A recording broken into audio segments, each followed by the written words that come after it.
ফেরেশতাদের সাক্ষাৎ হয় আসরের সময়। বলেন কখন? আসর। দুই দল ফেরেশতার সাক্ষাৎ হয় কখন? আসর। তো আসরের সময় একদল আসে আর একদল চলে যায়। তো রাত্রে যারা থাকে তারা যখন আল্লাহর কাছে যায়, আল্লাহ বলে কাইফা তারাকতুম ইবাদি, আমার বান্দাগুলারে কি অবস্থায় রেখে আসছো? ফেরেশতারা জবাব দেয়, আল্লাহ তারাকনাহুম ওয়া হুম ইউসাল্লুনা আতাইনাহুম ওয়া হুম ইউসাল্লুনা। আল্লাহ এদের কাছে যখন গিয়েছি তখনও দেখি নামাজ পড়ে, যখন রাইখে আসলাম তখনও দেখি নামাজ পড়ে। তো এই জন্য এটা নামাজ পড়লেই না, তো আমরা তো খেলি আসরের সময় গিয়ে কইব খেলে, এটা তো ঠিক হইল না। খেলা ঠিক আছে, খেলাধুলা বাচ্চারা খেলে, কিন্তু নামাজটাও তো ঠিক রাখতে হবে। বাচ্চারা খেলাধুলা করে ঠিক আছে, কিন্তু যে বালেক যারা, তাদের নামাজ ঠিক থাকতে হবে না? তো আপনি নামাজের কারণ খেলার কারণে নামাজ ছেড়ে দিতে পারেন না। আল্লাহ আমাদের সকলকে কথাগুলা বোঝার তৌফিক দান করেন। সকালবেলা হাওয়া হয় না, ভোরের হাওয়া, এই হাওয়াটা আমরা নিব। এই হাওয়া তো নেওয়ার সুযোগও হয় না। ওই যে বললাম কেমনে হইব সুযোগটা? ঘুমেরতেই তো ওঠে না। আরে ঘুমেরতে ওঠে না তো সুযোগ হইব কেমনে হাওয়া নেওয়ার? সহিহ বুখারীর বর্ণনা 3343 নম্বর হাদিস। ক্বালা রাসূলুল্লাহ সাল্লাল্লাহু আলাইহি ওয়াসাল্লাম, নবী বলেন, নুসিরতু বিস-সাবা ওয়া উহলিকাত আদুন বিদ-দাবুর। আল্লাহ নবী বলেন, ভোরের হাওয়া দ্বারা আমাকে সাহায্য করা হয়েছে, পশ্চিমের ঠান্ডা বাতাস দ্বারা আদ জাতিকে ধ্বংস করা হয়েছে, আর ভোরের হাওয়া দ্বারা আমি নবী মুহাম্মদ সাল্লাল্লাহু আলাইহি সাল্লামকে সাহায্য করা হয়েছে। তাহলে ভোরের হাওয়াটা নেওয়া দরকার নেই। ফজরের পরের হাঁটাটা, আপনার গ্রামে যারা আছেন আপনারা তো ভালো আছেন, শহরে তো আর এই ভালো হাওয়া তো পাওয়া যায় না। ভোরের হাওয়াটা এটা জরুরি। তিরমিজি শরীফের 1212 নম্বর হাদিস। ক্বালা রাসূলুল্লাহ সাল্লাল্লাহু আলাইহি ওয়াসাল্লাম, আল্লাহুম্মা বারিক লি উম্মতি ফি বুকুরিহা।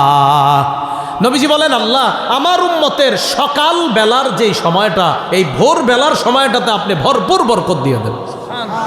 এই জন্য হেফজোখানার পোলাপানগুলো 3:30 4টায় উঠে কেন পড়ায়? ওই টাইমে মেধা শার্প থাকে, মেধা ভালো থাকে, পড়াটা দ্রুত মুখস্থ হয়ে যায়। ওই যে ওই সময় নবীজি বরকতের দোয়া করছে। তাহলে বলেন ফজর পড়ব তো ইনশাআল্লাহ? ফজর পড়ার পরে ঘুমাবেন না, ফজর পড়ার পরে কিছুক্ষণ ভোরের হাওয়াটা নেবেন, বরকত নেবেন, হাইটা হাইটা তাসবিহ পড়বেন, সুবহানাল্লাহ আলহামদুলিল্লাহ পড়বেন। এইভাবে দিনটা শুরু করব। সকলে বলেন ইনশাআল্লাহ। সহিহ বুখারীর বর্ণনা 657 নম্বর হাদিস। দুইটা নামাজ মুনাফিকদের জন্য ভারী। বলেন কয়টা নামাজ? আরো জোরে, আরো জোরে। দুইটা নামাজ কাদের জন্য ভারী?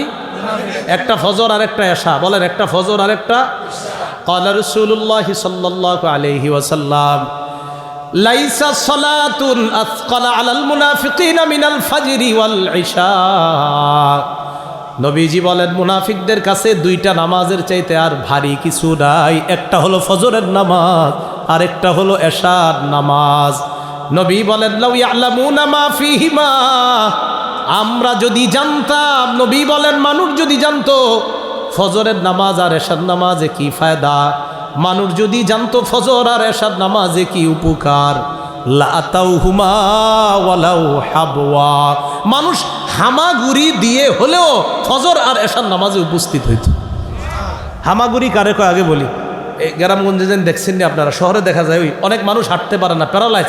এই বেচারা পিছনে কিছু একটা লাগায়া ওই রাস্তার মধ্যে আপনার এভাবে হেসরাইতে হেসরাইতে আপনার ভিক্ষা করে, মানুষের কাছে সাহায্য চায়, এরকম দেখছি না আমরা। নবীজি বলেন, মানুষ যদি জানতো ফজর আর এশার নামাজের উপকারিতা কি, তাহলে এইভাবে তার নিতম্বটা মাটির মধ্যে লাগায়া হলেও, হামাগুড়ি দিয়ে হলেও সে মসজিদে গিয়ে ফজর আর এশার নামাজ আদায় করত। তাহলে ফজর এশার নামাজ কাদের জন্য জান ভারী? যদি জানতো মুনাফিকরা ফজর এশার নামাজে কি ফায়দা, তাহলে গড়াগড়ি করে হলেও নামাজে আদায় করতো নামাজ। তো যাই হোক, আপনারা মসজিদে, তো আমি বলবো মসজিদে গিয়ে পড়েন। তো এরপরেও যদি না যান, কিন্তু ঘরে কিন্তু নামাজটা পড়েন, নামাজ ছাইরেন না, নামাজ কিন্তু পড়বেন। আল্লাহ তৌফিক দান করেন। সহিহ বুখারীর আরেকটা বর্ণনা শুনি, 555 নম্বর হাদিস। এই হাদিসের মধ্যে আসছে, ক্বালা রাসূল 655 নম্বর হাদিস। এই হাদিসের মধ্যে আসছে, ক্বালা রাসূলুল্লাহ সাল্লাল্লাহু আলাইহি ওয়াসাল্লাম, নবীজি সাল্লাল্লাহু আলাইহি ওয়াসাল্লাম বলেন, ইয়াতাআকাবুনা ফীকুম মালাইকাতুন বিল-লাইলি ওয়া মালাইকাতুন বিন-নাহার। তোমাদের কাছে পালাক্রমে দুই দল ফেরেশতা আছে। বলেন আমাদের কাছে দৈনিক পালাক্রমে কয় দল ফেরেশতা আছে?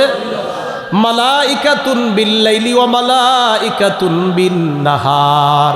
একদল রাতের ফেরেশতা আর একদল দিনের ফেরেশতা।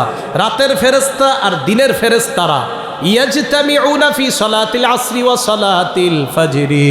রাতের ফেরেশতা আর দিনের ফেরেশতারা তারা কি করে, আসর আর ফজরের সময় মোটামুটি তাদের সাক্ষাৎ হয়ে যায়, মানে একদল যায় আর একদল আসে, তখন তাদের সাথে সাক্ষাৎ হয়।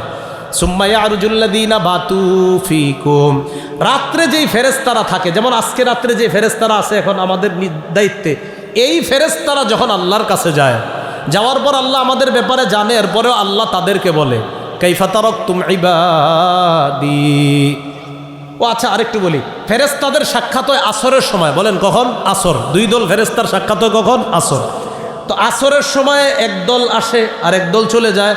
তো রাত্রে যারা থাকে তারা যখন আল্লাহর কাছে যায়, আল্লাহ বলে কাইফা তারাকতুম ইবাদি, আমার বান্দাগুলারে কি অবস্থায় রেখে আসছো? ফেরেশতারা জবাব দেয়, আল্লাহ তারাকনাহুম ওয়া হুম ইউসাল্লুনা আতাইনাহুম ওয়া হুম ইউসাল্লুনা। আল্লাহ এদের কাছে যখন গিয়েছি তখনও দেখি নামাজ পড়ে, যখন রাইখে আসলাম তখনও দেখি নামাজ পড়ে। তো এই জন্য এটা নামাজ পড়লেই না, তো আমরা তো খেলি আসরের সময় গিয়ে কইব খেলে, এটা তো ঠিক হইল না। খেলা ঠিক আছে, খেলাধুলা বাচ্চারা খেলে, কিন্তু নামাজটাও তো ঠিক রাখতে হবে। বাচ্চারা খেলাধুলা করে ঠিক আছে, কিন্তু যে বালেক যারা, তাদের নামাজ ঠিক থাকতে হবে না? তো আপনি নামাজের খেলার কারণে নামাজ ছেড়ে দিতে পারেন না।